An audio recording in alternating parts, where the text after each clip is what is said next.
नमस्कार साथियों, दृष्टिदुम्न आईएएस के वर्ड मैपिंग सीरीज़ में आप सभी का स्वागत है। वर्ड मैपिंग की इस सीरीज के तहत हम दक्षिण अमेरिका महाद्वीप को कवर कर रहे हैं। इससे पहले की क्लास में हमने इस महाद्वीप के राजनीतिक परिचय को प्राप्त किया था। वहाँ पर हमने देखा था कि इस महाद्वीप में कुल कितने देश हैं, उनकी लोकेशन क्या है और उनकी राजधानियाँ क्या हैं। आज इस सीरीज को आगे बढ़ाते हैं और बात करते हैं हम दक्षिण अमेरिका महाद्वीप के प्रमुख पर्वत, पठार, मैदान और रेगिस्तान के बारे में। इस महाद्वीप में अनेक पर्वत हैं, जैसे एंडीज पर्वत श्रृंखला है। पठारों में ब्राज़ीलियन उच्च भूमि, पैटागोनिया का पठार, गुयाना उच्च भूमि है। मैदानों में पंपास तथा कैंपोज जैसे मैदान हैं। और रेगिस्तान की बात करें तो आटाकामा जैसा विशाल मरुस्थल भी इस महाद्वीप में स्थित है। तो दक्षिण अमेरिका महाद्वीप में पढ़ने को कई चीज़ें हैं। चलिए एक एक करके इनकी शुरुआत करते हैं और शुरुआत हम दक्षिण अमेरिका महाद्वीप के प्रमुख पर्वतों से करते हैं। दक्षिण अमेरिका महाद्वीप में सबसे प्रमुख पर्वत श्रृंखला है एंडीज पर्वत श्रृंखला और इसका विस्तार इस महाद्वीप के पश्चिमी भाग में है। ये कुछ इस तरह से इसका विस्तार है। प्रशांत तट से होते हुए ये श्रृंखला इस तरह से विस्तृत है। इधर Chile, Argentina, Bolivia, Peru, Ecuador, Colombia और वेनेजुएला तक इसका विस्तार है। तो ये एंडीज पर्वत श्रृंखला की स्थिति है। यहीं पे इसके बारे में कुछ बातें हैं, उनको भी लिख लेते हैं। जैसे एंडीज पर्वत एक वलित पर्वत है। वलित पर्वतों का निर्माण दो प्रमुख प्लेटों के आपस में टकराने के कारण होता है और एंडीज पर्वत का निर्माण भी इसी प्रक्रिया के द्वारा हुआ है। इसको ध्यान से देखें। इधर से प्रशांत महासागरीय प्लेट और इधर से दक्षिण अमेरिका महाद्वीप की प्लेट के आपस में टकराने के कारण एंडीज पर्वत श्रृंखला का निर्माण हुआ है। इसी कारण ये उत्पत्ति की दृष्टि से एक वलित पर्वत है और वलित पर्वत में ही ये एक अल्पाइन प्रकार की पर्वत श्रृंखला है। विभिन्न पर्वतों को जब कालक्रम के अनुसार व्यवस्थित करते हैं तो उनमें कुछ पर्वत होते हैं, जैसे आर्कियन पर्वत हैं, हर्सिनियन युगीन पर्वत हैं, कैलेडोनियन प्रकार के पर्वत, अल्पाइन प्रकार के पर्वत। ये सभी पर्वत जो होते हैं ये कालक्रम के अनुसार विभाजित किए गए हैं। इनमें अल्पाइन प्रकार का पर्वत सबसे नवीन पर्वत होते हैं। तो एंडीज पर्वत श्रृंखला एक वलित पर्वत है और वलित पर्वतों में भी ये एक अल्पाइन प्रकार का पर्वत है। इसके अलावा यह विश्व की सबसे लंबी पर्वत श्रृंखला है और इसके अलावा यह विश्व की दूसरी सबसे ऊंची पर्वत श्रृंखला भी है। और अगर बात करें विश्व की सबसे ऊंची पर्वत श्रृंखला कौन सी है तो वह हिमालय पर्वत श्रृंखला है।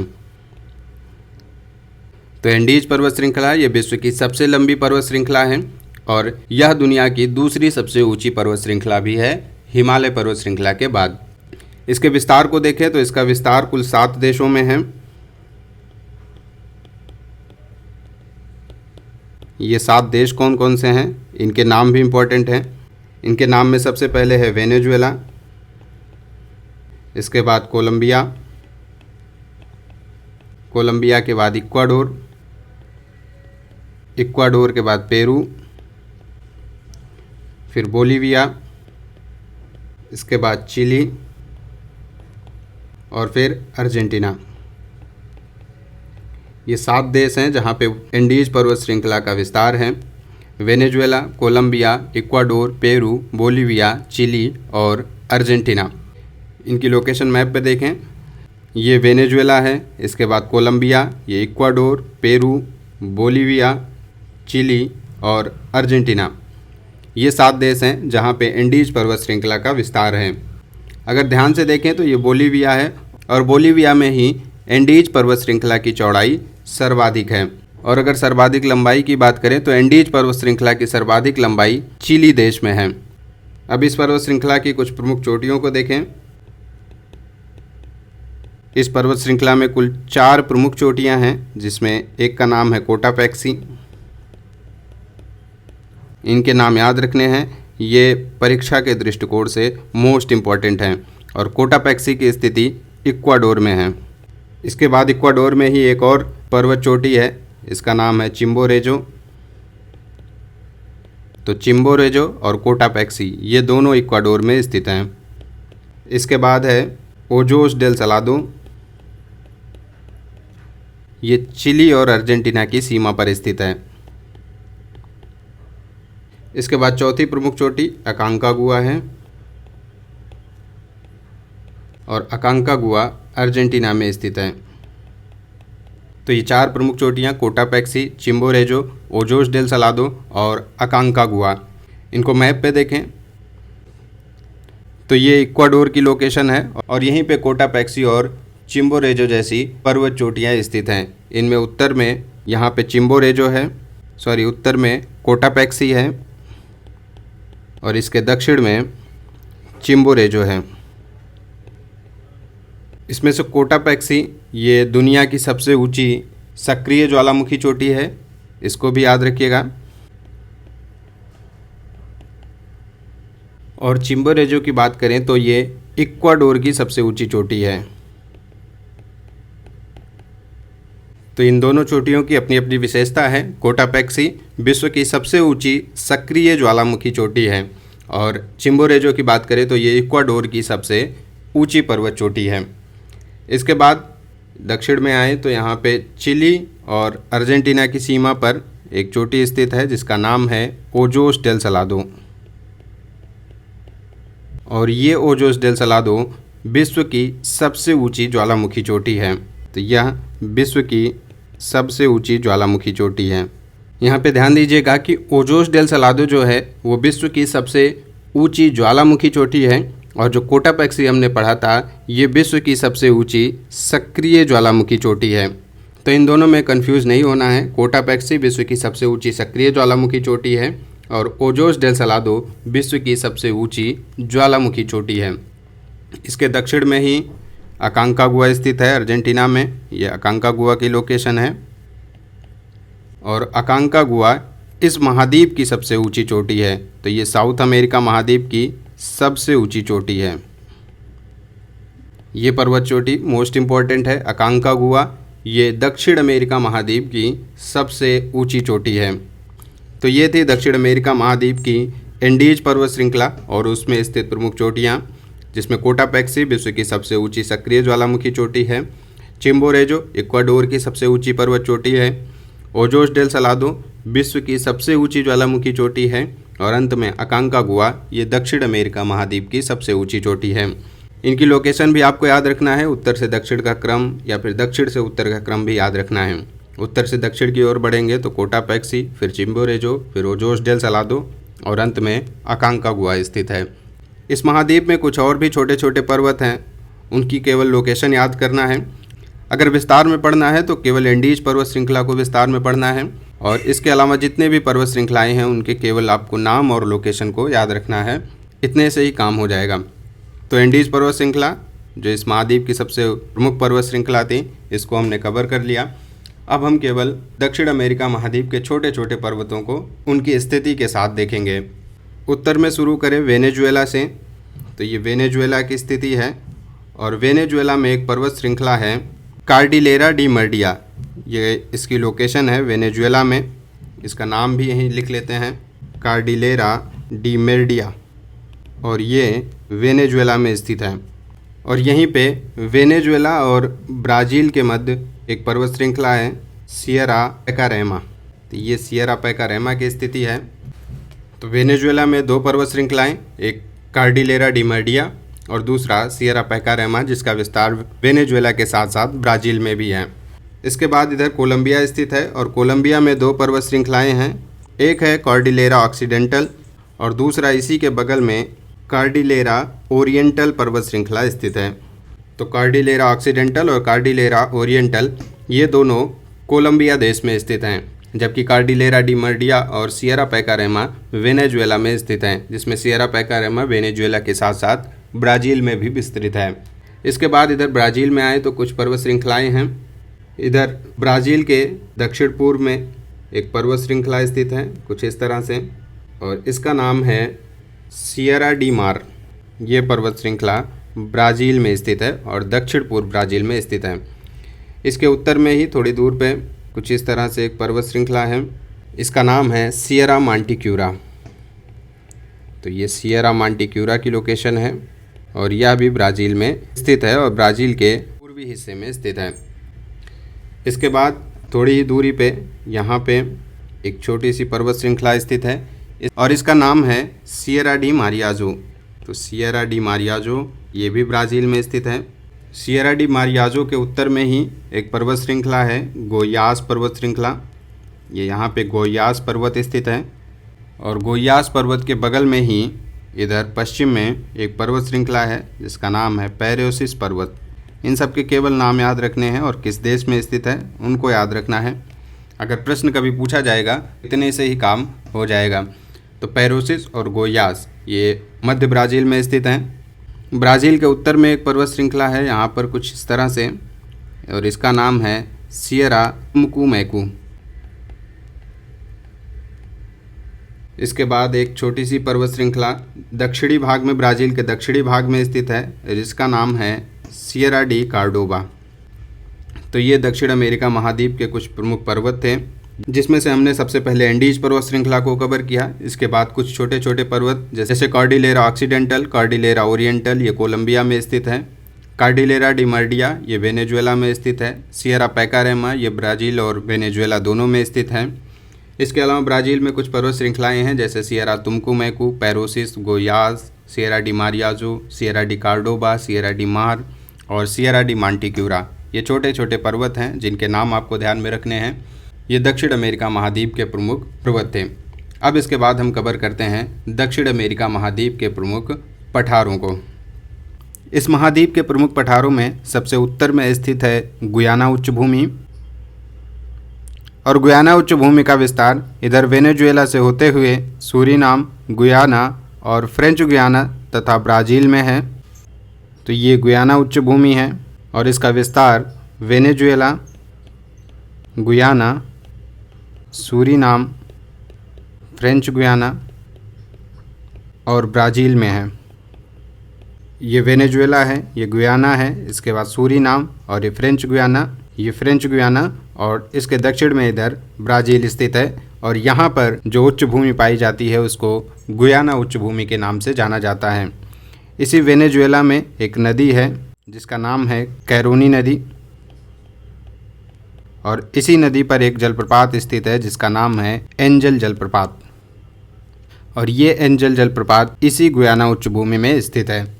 तो एंजल जलप्रपात, इसकी लोकेशन याद रखिएगा, ये वेनेजुएला में स्थित है, कैरोनी नदी पर स्थित है। कैरोनी दरअसल एक नदी है, ओरिनको नदी, ये भी वेनेजुएला में है ओरिनको नदी, और इसकी सहायक है कैरोनी नदी, और इसी कैरोनी नदी पे एंजल जलप्रपात स्थित है।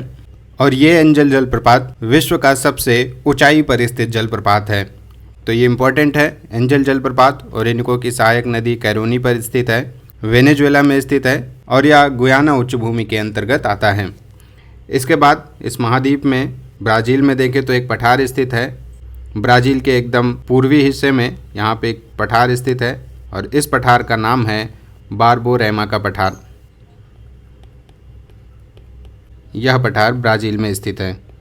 इसका केवल नाम और लोकेशन याद रखिएगा। बारबोरेमा का पठार ये ब्राज़ील में स्थित है और ब्राज़ील के पूर्वी हिस्से में स्थित है। इसके बाद इस महाद्वीप का सबसे महत्वपूर्ण पठार है ब्राज़ीलियन उच्च भूमि, जो कुछ इस तरह से विस्तृत है।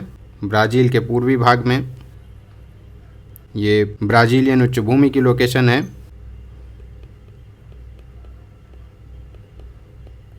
यह ब्राज़ीलियन उच्च भूमि दक्षिण अमेरिका महाद्वीप का खनिज संसाधन संपन्न क्षेत्र है। तो यहाँ पे खनिज संपदा अधिक मात्रा में पाई जाती है। खनिज संसाधन संपन्न क्षेत्र है ये। इसी ब्राज़ीलियन उच्च भूमि में एक स्थान है और इस स्थान का नाम है वेलो हेरिजेंटो।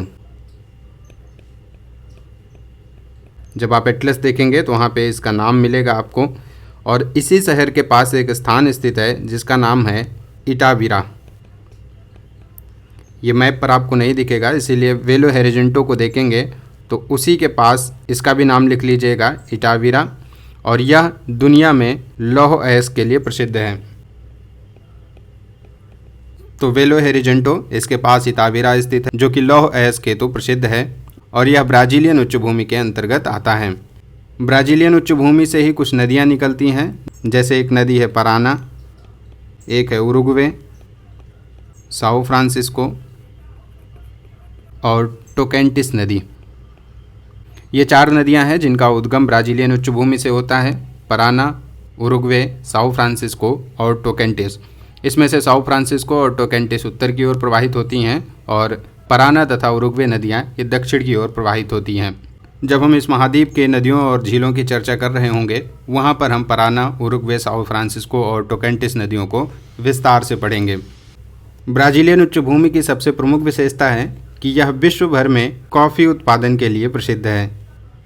कॉफ़ी को हिंदी में कहवा भी कहते हैं। कॉफ़ी उत्पादन या कहवा उत्पादन के लिए ब्राज़ीलियन उच्च भूमि विश्व भर में प्रसिद्ध है। यहीं पे कुछ स्थान हैं, जैसे ब्राज़ील को कॉफ़ी का घर कहा जाता है।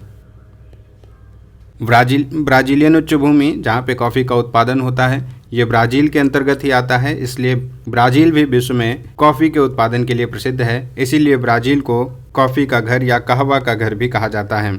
यहीं पे 2 शहर और हैं ब्राज़ील में। एक शहर का नाम है साओ पाउलो और ये साओ पाउलो विश्व के कहवा मंडी के नाम से जाना जाता है। तो ब्राज़ील, जिसको कहवा का घर भी कहा जाता है, यहीं पे एक स्थान स्थित है साओ पाउलो। साओ पाउलो को विश्व की कहवा मंडी भी कहा जाता है। और साओ पाउलो के ही दक्षिण में एक बंदरगाह बनाया गया है, इसका नाम है सेंटोस बंदरगाह। और यह सेंटोस बंदरगाह विश्व में कहवा बंदरगाह के नाम से जाना जाता है। तो साओ पाउलो, जिसको कहवा मंडी कहा जाता है, और सेंटोस बंदरगाह, जिसको कहवा बंदरगाह के नाम से जाना जाता है। और साओ पाउलो से लेकर सेंटोस बंदरगाह तक एक रेल चलाई जाती है जिसको कॉफ़ी रेल के नाम से जाना जाता है।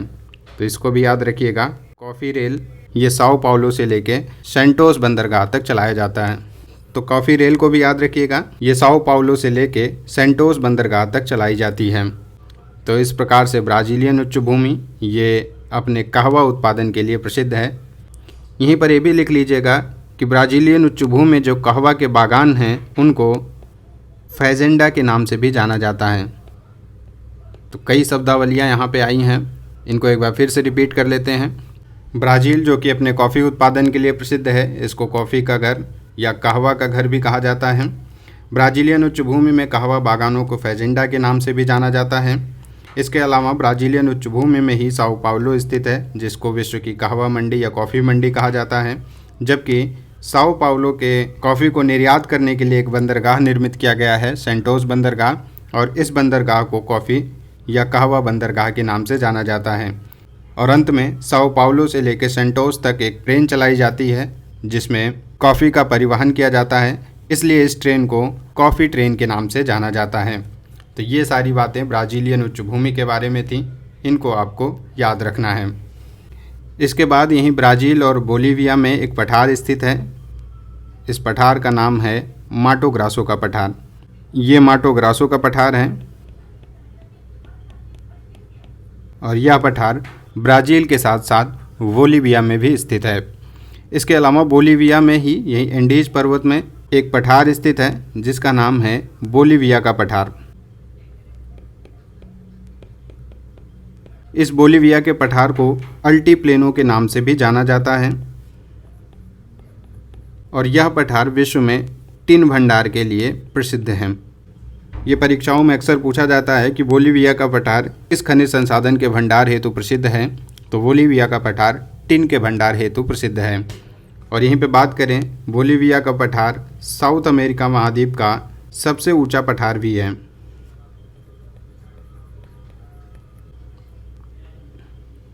ये बोलीविया का पठार एक अंतः पर्वतीय पठार है। अंतः पर्वतीय पठार वे पठार होते हैं जो किसी एक अथवा दो पर्वतों के बीच में स्थित होते हैं। अगर आप बोलीविया के पठार की लोकेशन को देखें तो ये दोनों तरफ से एंडीज पर्वत से घिरा हुआ है, या कह सकते हैं कि चारों तरफ से एंडीज पर्वत से घिरा हुआ है, इसलिए यह एक अंतः पर्वतीय पठार है। इधर से भी एंडीज पर्वत है और इधर से भी एंडीज पर्वत है और उसके बीच में बोलीविया का पठार स्थित है। इसको अगर हम कुछ इस तरह से देखें क्षैतिज रूप में, तो इधर से एंडीज पर्वत है, फिर ये पठारी हिस्सा है और उसके बाद फिर ये एंडीज पर्वत है, इधर भी एंडीज है और बीच में जो आपको ये हिस्सा दिख रहा है ये बोलीविया का पठार है। और इसी बोलीविया के पठार में एक झील स्थित है जिसका नाम है टिटिकाका झील। पिछली क्लास में भी हमने इसका नाम पढ़ा था, टिटिकाका झील। यह झील दुनिया की सबसे ऊंचाई पर स्थित एक नौकागम्य झील है। तो याद रखिएगा, टिटिकाका झील जो कि बोलीविया में स्थित है। दरअसल ये बोलीविया और पेरू दोनों की सीमा पर स्थित है। तो यहाँ लिख लीजिएगा बोलीविया प्लस पेरू। ये बोलीविया और पेरू की सीमा पर स्थित है और ये दुनिया की सबसे ऊंचाई पर स्थित नौकागम्य झील है। यह झील बोलीविया के पठार पर स्थित है और बोलीविया का पठार एक अंतः पर्वतीय पठार है। तो ये सारी बातें बोलीविया के पठार के बारे में थीं। तो अब तक हमने गुयाना उच्च भूमि, बार्बोरेमा का पठार, ब्राज़ीलियन उच्च भूमि, माटो ग्रासो का पठार और बोलीविया के पठार को देखा। द्वीप में एक और पठार बसता है, दक्षिण में आए। दक्षिण में यहाँ पे अर्जेंटीना में एक पठार स्थित है और इस पठार का नाम है पैटागोनिया का पठार। ये पठार है, ये पैटागोनिया का पठार। और यह पैटागोनिया का पठार अर्जेंटीना में स्थित है। अगर ध्यान से देखें तो इधर से ये एंडीज़ पर्वत है, ये एंडीज़ पर्वत की लोकेशन है। और जब यहाँ से मानसूनी हवाएं इधर से चलती हैं तो एंडीज़ पर्वत से ये मानसूनी हवाएं टकराकर एंडीज़ पर्वत के पश्चिमी भाग में वर्षा कराती हैं, जबकि इसके पूर्वी भाग में एक वृष्टि छाया प्रदेश बनता है और यहाँ पे इस महाद्वीप में न्यूनतम वर्षा होती है। इसलिए इस पैटागोनिया के पठार में एक प्रकार का मरुस्थल विकसित हुआ है जिसको पैटागोनिया का मरुस्थल भी कहा जाता है। तो पैटागोनिया का पठार जहाँ पर स्थित है वो एक प्रकार का मरुस्थल है। इसी मरुस्थल को पैटागोनिया का मरुस्थल भी कहा जाता है। ये एक प्रकार का शीत मरुस्थल है। अगर पैटागोनिया के पठार की बात करें तो पैटागोनिया का पठार एक प्रकार का गिरिपदीय पठार है। गिरिपदीय पठार वे पठार होते हैं जो एक तरफ से किसी पर्वत से जुड़े होते हैं जबकि उनका दूसरा सिरा किसी सागर या महासागर से संलग्न होता है। जैसे यहाँ पे देखें तो इधर ये एंडीज़ पर्वत श्रृंखला है, एक तरफ से ये पैटागोनिया का पठार एंडीज़ श्रृंखला से सटा हुआ है जबकि दूसरी ओर ये समुद्र तट से लगा हुआ है या इसकी समाप्ति समुद्र तटीय मैदान पर होती है। इस प्रकार से पैटागोनिया का पठार एक प्रकार का गिरिपदीय पठार है। और यह पैटागोनिया का पठार अपने भेड़ पालन के लिए प्रसिद्ध है। तो पूछा जा सकता है पैटागोनिया का पठार किस लिए प्रसिद्ध है, तो ये भेड़ पालन के लिए प्रसिद्ध है। तो इस प्रकार से हमने दक्षिण अमेरिका महाद्वीप के कुछ पठार पढ़े, जिसमें सबसे पहले गुयाना उच्च भूमि, इसका विस्तार Venezuela, Suriname, Guyana, French Guiana और ब्राज़ील में था। इसके बाद बार्बोरेमा का पठार, ये ब्राज़ील के सबसे पूर्वी भाग में स्थित है। इसके दक्षिण में ब्राज़ीलियन उच्च भूमि है।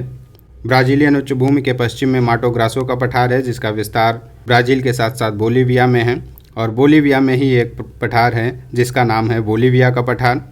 और अंत में दक्षिण में आते हैं, अर्जेंटीना में एक पठार स्थित है जिसको पैटागोनिया का पठार कहते हैं। तो ये थे दक्षिण अमेरिका महाद्वीप के प्रमुख पठार। अब इसके बाद हम देखते हैं दक्षिण अमेरिका महाद्वीप के प्रमुख मैदान कौन कौन से हैं।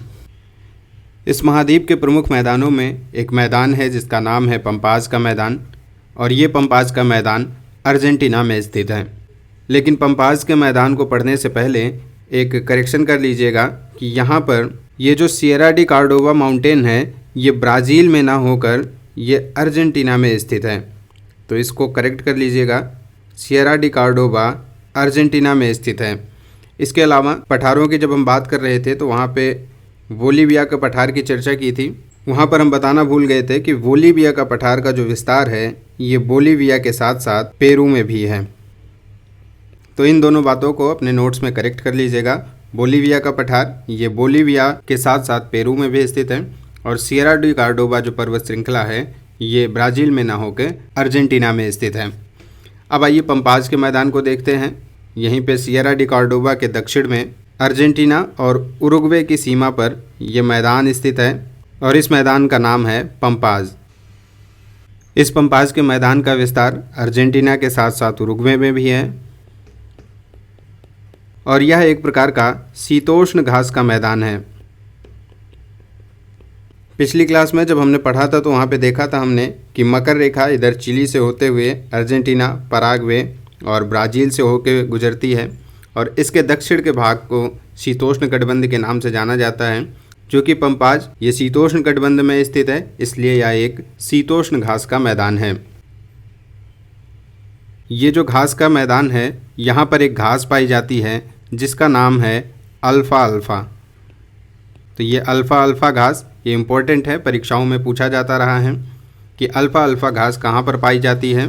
तो अल्फ़ा अल्फ़ा घास का विस्तार पंपाज में है, यानी अर्जेंटीना और उरुग्वे में है। इस पंपाज के बारे में कुछ और बातें लिख लीजिए, जैसे पंपाज को अर्जेंटीना का हृदय स्थल भी कहा जाता है। इसके अलावा देखें तो पंपाज का जो मैदान है ये गेहूं के उत्पादन के लिए प्रसिद्ध है। ऐसा इसलिए है क्योंकि एक तो यह मैदान है, दूसरा यह शीतोष्ण कटिबंध में स्थित है, और जहाँ पे भी शीतोष्ण कटिबंधीय दशाएं होती हैं वहाँ पे गेहूं के उत्पादन में वृद्धि देखी जाती है। इसलिए यह जो क्षेत्र है ये अपने गेहूं के उत्पादन के लिए प्रसिद्ध है। और इन क्षेत्रों में जहाँ पर गेहूं के उत्पादन की दशाएं नहीं हैं वहाँ पे मांस प्रसंस्करण उद्योग का विकास हुआ है। तो पंपाज का मैदान एक तो गेहूं के उत्पादन के लिए प्रसिद्ध है, साथ ही साथ यहाँ पे कुछ स्थान हैं जहाँ पे मांस प्रसंस्करण उद्योग का विकास हुआ है, और ये स्थान है एक तो अर्जेंटीना की राजधानी ब्यूनस आयर्स है और दूसरा उरुग्वे की राजधानी मोंटेवीडियो। तो ये दोनों स्थान हैं जहाँ पे मांस प्रसंस्करण उद्योग का विकास हुआ है। यहीं पे गेहूं के उत्पादन की बात करें तो कुछ स्थान हैं, इनको आप याद रखिएगा। जैसे यहाँ पे एक स्थान है जिसका नाम है रोजारियो, और यहीं पे रियो डी प्लाटा की खाड़ी के पास अर्जेंटीना की राजधानी ब्यूनस आयर्स है, और ब्यूनस आयर्स के दक्षिण में यहाँ पे वाहिया ब्लांका नाम का स्थान है। इन तीनों क्षेत्रों में गेहूं का उत्पादन अधिक मात्रा में होता है, इसलिए इस क्षेत्र को गेहूं का अर्धचंद्राकार क्षेत्र भी कहा जाता है। तो रोजारियो, ब्यूनस आयर्स और वाहिया ब्लांका के क्षेत्र को गेहूं का अर्धचंद्राकार क्षेत्र भी कहा जाता है। यही रियो डी प्लाटा की खाड़ी के दूसरी तरफ यहाँ पे उरुग्वे की राजधानी मोंटेवीडियो स्थित है। और अभी हमने बात की थी कि मोंटेवीडियो और ब्यूनस आयर्स यहाँ पे मांस प्रसंस्करण उद्योग का अत्यधिक मात्रा में विकास हुआ है। तो इन दोनों बातों को याद रखिएगा। रोजारियो, ब्यूनस आयर्स और वाहिया ब्लांका के क्षेत्र को गेहूं का अर्धचंद्राकार क्षेत्र कहा जाता है, जबकि ब्यूनस आयर्स और मोंटेवीडियो में मांस प्रसंस्करण उद्योग का विकास हुआ है। तो ये सारी बातें थी पंपाज के बारे में। अब इसके उत्तर में बढ़ते हैं, और यहाँ पे बोलीविया, अर्जेंटीना और पराग्वे के क्षेत्र में एक वनस्पति क्षेत्र पाया जाता है जिसको ग्रान चाको के नाम से जाना जाता है। तो ये बोलीविया का क्षेत्र है, इधर अर्जेंटीना है, पराग्वे है और ब्राज़ील है। इस क्षेत्र को ग्रान चाको के नाम से जाना जाता है। ग्रान चाको एक प्रकार की मिश्रित वनस्पति है। मिश्रित वनस्पति का तात्पर्य है कि यहाँ पे घास, झाड़ियाँ, वृक्ष आदि सब एक साथ पाए जाते हैं।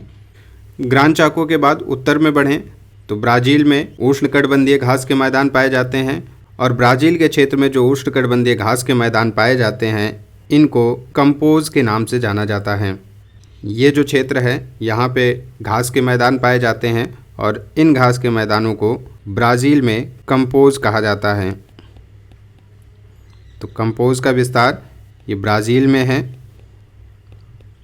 और ये घास के मैदान हैं। घास के मैदान होने के साथ साथ ये चूँकि उष्णकटिबंध में स्थित हैं इसलिए ये उष्णकटिबंधीय घास के मैदान हैं। अभी हमने पंपाज की बात की थी, वो शीतोष्ण कटिबंध में स्थित था इसलिए वो शीतोष्ण कटिबंधीय घास का मैदान था, जबकि कंपोज जो है ये उष्णकटिबंधीय क्षेत्र में स्थित है इसलिए यह एक उष्णकटिबंधीय घास का मैदान है। कंपोज के ही उत्तर पूर्व में यहाँ पे देखें तो एक वनस्पति पाई जाती है, और इस वनस्पति का नाम है कटिंगा वनस्पति। यह एक झाड़ीदार वनस्पति होती है और इसका विस्तार ब्राज़ील में है, और ब्राज़ील में भी विशेषकर उत्तर पूर्वी ब्राज़ील में इसका विस्तार है। तो कंपोज ये उष्णकटिबंधीय घास का मैदान है जो कि ब्राज़ील में स्थित है, और इसी ब्राज़ील में उत्तर पूर्वी क्षेत्रों में कटिंगा वनस्पति पाई जाती है जो कि एक झाड़ीदार वनस्पति है। इसके बाद इधर वेनेजुएला में आए, यहाँ वेनेजुएला स्थित है, ये वेनेजुएला की लोकेशन है, और यहाँ पे जो घास के मैदान पाए जाते हैं ये भी उष्णकटिबंधीय घास के मैदान हैं, और इनको वेनेजुएला में लानोस के नाम से जाना जाता है। तो लानोस ये वेनेजुएला में स्थित है, और यह भी एक प्रकार की उष्णकटिबंधीय घास का मैदान है। तो इस महाद्वीप में दो उष्णकटिबंधीय घास के मैदान मिले, एक लानोस जो कि वेनेजुएला में स्थित है और दूसरा कंपोज जो कि ब्राज़ील में स्थित है। तो ये थे दक्षिण अमेरिका महाद्वीप के कुछ प्रमुख मैदान और वनस्पतियाँ। इनको एक बार उत्तर से दक्षिण के क्रम में देख लें। वो सबसे उत्तर में लानूस स्थित है वेनेजुएला में, ये एक उष्णकटिबंधीय घास का मैदान है। इसके बाद कटिंगा है। कटिंगा ब्राज़ील में स्थित एक झाड़ीदार वनस्पति है। इसके दक्षिण में कंपोज एक उष्णकटिबंधीय घास का मैदान है। इसके भी दक्षिण में आए तो ग्रान चाको स्थित है, और ग्रान चाको बोलीविया, पराग्वे, ब्राज़ील और अर्जेंटीना की सीमा पर स्थित है। इसके भी दक्षिण में आए तो पंपाज का मैदान है, जो कि अर्जेंटीना और उरुग्वे में स्थित है, और यह एक प्रकार का शीतोष्णकटिबंधीय घास का मैदान है। तो ये सारी बातें थी दक्षिण अमेरिका के प्रमुख मैदानों एवं वहाँ की वनस्पतियों के बारे में। यहीं पे एक पॉइंट और लिख लीजिएगा, एक शब्दावली है जिसको सेल्वास के नाम से जाना जाता है। ये सेल्वास ब्राज़ील में पाए जाने वाले उष्णकटिबंधीय सदाबहार वनों को कहा जाता है। ये उष्णकटिबंधीय सदाबहार वन, जिनको सेल्वास के नाम से जाना जाता है, ये ब्राज़ील के अमेजन नदी बेसिन में पाए जाते हैं, और यह पूरा का पूरा क्षेत्र अपने रबड़ उत्पादन के लिए विश्व भर में प्रसिद्ध है। तो कभी पूछा जाए कि सेल्वास किस लिए प्रसिद्ध है, तो एक तो यह उष्णकटिबंधीय सदाबहार वन है इसलिए प्रसिद्ध है, और दूसरा यह अपने रबड़ उत्पादन के लिए विश्व भर में प्रसिद्ध है। तो इन दोनों बातों को अपने नोट्स में लिख लेंगे। अगर मैप पर देखें तो हमने पिछली क्लास में देखा था कि यहीं से इक्वेटर गुजरती है, जो कि इक्वाडोर, कोलंबिया और ब्राज़ील से होते हुए गुजरती है। तो इन क्षेत्रों में जो वन पाए जाते हैं ये उष्णकटिबंधीय सदाबहार वन होते हैं, और ब्राज़ील में इनको सेल्वास के नाम से जाना जाता है। तो इस प्रकार से ये दक्षिण अमेरिका महाद्वीप के मैदान कंप्लीट हुए। अब हम इस क्लास के अंतिम भाग में इस महाद्वीप के प्रमुख मरुस्थलों को देख लेते हैं। इस महाद्वीप में दो प्रमुख मरुस्थल हैं जिनमें हम एक पढ़ चुके हैं, पैटागोनिया का मरुस्थल। और ये पैटागोनिया का मरुस्थल यहाँ पे पैटागोनिया पठार में स्थित है। हम इसकी बात पहले कर चुके हैं। यहाँ पर हम केवल इसकी लोकेशन देख लेते हैं। ये पैटागोनिया का मरुस्थल है और यह अर्जेंटीना में स्थित है, और यह एक प्रकार का शीत मरुस्थल भी है। इसके बारे में बात कर चुके हैं इसलिए इसमें डिटेल में नहीं जाएंगे। अब हम देखते हैं इस महाद्वीप के सबसे प्रमुख मरुस्थल को, और इस महाद्वीप का सबसे प्रमुख मरुस्थल है आटाकामा मरुस्थल। और यह आटाकामा मरुस्थल इधर पेरू और चिली की सीमा पर स्थित है। ये इधर प्रशांत महासागर का तट है, और इसी प्रशांत महासागर के तट पर पेरू और चिली की सीमा पर ये मरुस्थल स्थित है। इस मरुस्थल का नाम है आटाकामा का मरुस्थल। ये आटाकामा का मरुस्थल भी एक प्रकार का शीत मरुस्थल है। इसके तट से ही यहाँ प्रशांत महासागर में एक जलधारा बहती है जिसका नाम है पेरू जलधारा। यह एक ठंडी जलधारा है, और इसी के प्रभाव से यहाँ पे एक मरुस्थल विकसित हुआ है जिसका नाम है आटाकामा मरुस्थल, और यह एक प्रकार का शीत मरुस्थल है। इसके अलावा आटाकामा मरुस्थल के बारे में देखें तो यह विश्व का सबसे शुष्कतम मरुस्थल भी है। इसी मरुस्थल में चिली में एक स्थान स्थित है जिसका नाम है अरिका। ये अरिका की लोकेशन है। अरिका चिली में स्थित है। इस अरिका की एक विशेषता है कि यह विश्व का सर्वाधिक शुष्कतम स्थान है। तो अभी हमने पढ़ा था कि विश्व का सबसे शुष्कतम मरुस्थल आटाकामा का मरुस्थल है, और इसी मरुस्थल में एक स्थान है अरिका जो कि चिली में स्थित है, और यह विश्व का सबसे शुष्कतम स्थान है। एक समय में यह अपने कैलीचे के भंडार के लिए प्रसिद्ध था, लेकिन अब यह भंडार समाप्त हो गया है, इसलिए अरिका को घोस्ट सिटी के नाम से भी जाना जाता है। अरिका के दक्षिण में ही एक स्थान है जिसका नाम है चिक्यूकामटा। यह स्थान अपने तांबा खनन के लिए प्रसिद्ध है, और यहाँ पे अत्यधिक मात्रा में तांबा का खनन होने के कारण इसको विश्व की तांबा की राजधानी भी कहा जाता है। तो यह विश्व की ताम्र राजधानी भी है। तो याद रखिएगा, चिक्यूकामटा ये चिली में स्थित है और तांबा खनन के लिए प्रसिद्ध है, इसलिए इसको विश्व की तांबा राजधानी या ताम्र राजधानी के नाम से भी जाना जाता है। तो ये था आटाकामा का मरुस्थल और पैटागोनिया का मरुस्थल। तो इस प्रकार से हमने इस महाद्वीप की भौतिक विशेषताओं से संबंधित क्लास को कंप्लीट किया है, जिसमें हमने दक्षिण अमेरिका महाद्वीप के प्रमुख पर्वत, पठार, मैदान और रेगिस्तान को कवर किया। आज की क्लास में इतना ही करते हैं। मिलते हैं अगली क्लास में, जहां हम दक्षिण अमेरिका महाद्वीप के आसपास के प्रमुख सागर, महासागर, द्वीप, खाड़ी, प्रायद्वीप आदि के बारे में विस्तार से चर्चा करेंगे।